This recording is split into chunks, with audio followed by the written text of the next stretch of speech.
Photographers எல்லாருக்கும் நன்றி, வணக்கம். அங்கே நின்று எங்களுக்கு இந்த சந்தோஷத்தை கொடுத்துட்ருக்க, அன்பை கொடுத்துட்ருக்க எல்லாருக்கும் ஒரு பெரிய பெரிய நன்றி.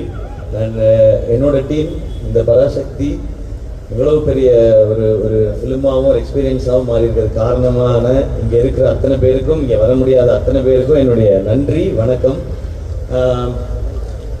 பராசக்தி ஒரு 1960களில் நடந்த ஒரு விஷயத்தை வச்சு அதை சுற்றி ஒரு கதையை அமைச்சிருந்தாங்க சுதா மேம். இந்த படம் பண்ணுறதுக்கு மிக முக்கியமான காரணம் என்ன அப்படின்னு கேட்டிங்கன்னா, இந்த கதை அப்படின்றத தாண்டி ஃபர்ஸ்ட் ரீசன் வந்து சுதா கோக்ரா மேம் தான். அவங்க தான் ஃபர்ஸ்ட் ரீசன். ஏன்னா அவங்க இந்த படம் பண்ணலான்னு சொல்லும்போது பண்ணலாம், அதுக்கப்புறம் தான் நான் பண்ணலான்னு முடிவெடுத்துட்டு தான் இந்த ஸ்கிரிப்டை படித்தேனே நான்.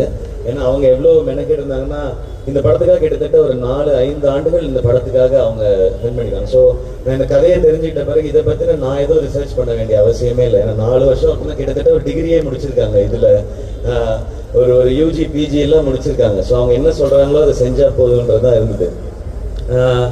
இதில் இந்த படம் பண்ணுறது ஒரு பெரிய சவால் எல்லாருக்குமே, நடிக்கிறதா இருக்கட்டும், இந்த கேரக்டர் ஏற்றுக்கிறதா இருக்கட்டும். ஸோ எல்லாரும் இந்த சவாலுக்கு தயாராக இருந்தோம்.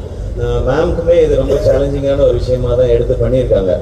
பட் இந்த மாதிரி சவால்களை தலைவர் சொல்கிற மாதிரி சோதனையை சந்திச்சா தாயா சாதனை அப்படின்ற மாதிரி இந்த படம் அப்படி ஒரு சாதனையாக தான் இருக்கும்னு நான் நம்புகிறேன். ஏன்னா அவ்வளோ விஷயங்களை கடந்து வந்திருக்கோம். அண்ட் தேங்க்யூ ஆகாஷ் ப்ரோ, இந்த படத்தோட ப்ரொடியூசர் நீங்கள், இந்த படத்தை நீங்கள் சிரத்தை எடுத்து பண்ணதுக்கு. அண்ட் அதை தாண்டி படங்கள் நிறையா பண்ணிகிட்டே இருக்கோம். ஒரு படம் எடுக்கிறது மட்டும் இல்லை, அதை கொண்டு போய் மக்கள்கிட்ட சேர்க்கறது ரொம்ப முக்கியம். அதை என்ன மாதிரி வகையில் இந்த படத்தை புரிஞ்சுக்கிட்டு செய்கிறதுன்னு ஒன்று இருக்குல்ல, அதுக்கு இந்த ஈவெண்ட்டும் ஒரு எக்ஸாம்பிள் நினைக்கிறேன். ஸோ உங்களுக்கும் உங்கள் டீமுக்கும் வாழ்த்துக்கள், நன்றி.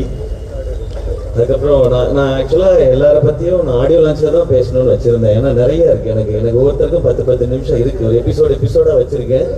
இங்கே மற்றவங்கெல்லாம் பேசிட்டதுனால நான் ஒரு வரியாவது பேசணும்னா, இல்லைன்னா யூடியூப்பில் வந்து அழகாக பேசிய ஜெயம் ரவி, அதை கண்டுகொள்ளாத சிவகார்த்திகேயன் அப்படின்னு போடுவாங்க.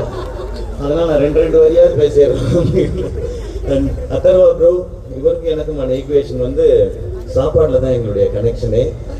அவர் நல்ல ஃபிட்டாக இருக்காரு, என்னைய டெசர்ட் சாப்பிட வச்சிருவாரு. அவரெல்லாம் அப்புறமா ஒர்க் அவுட் பண்ணுவாருன்னு நினைக்கிறேன். நான் அந்த சந்தோஷத்துலேயே தூங்கிடுவேன். அடுத்த நாள் ஐயோ கொஞ்சம் வெயிட் போட்டுமே அது மாதிரி இருக்குமே. ஒரு பிரதர் பாண்டிங்கிறது நீங்கள் படத்தில் பார்க்குறது நடிப்பு இல்லை, உண்மையாக அவருக்கு என் மேலே இருக்கிற கேர், எனக்கு அவர் மேலே இருக்கிற கேர்.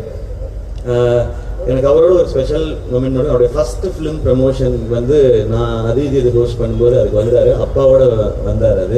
அது எனக்கு ரொம்ப ஒரு மறக்க முடியாத ஒரு எபிசோடு. இன்னைக்கு நான் அவரோட சேர்ந்து இந்த படம் பண்ணுறேன்.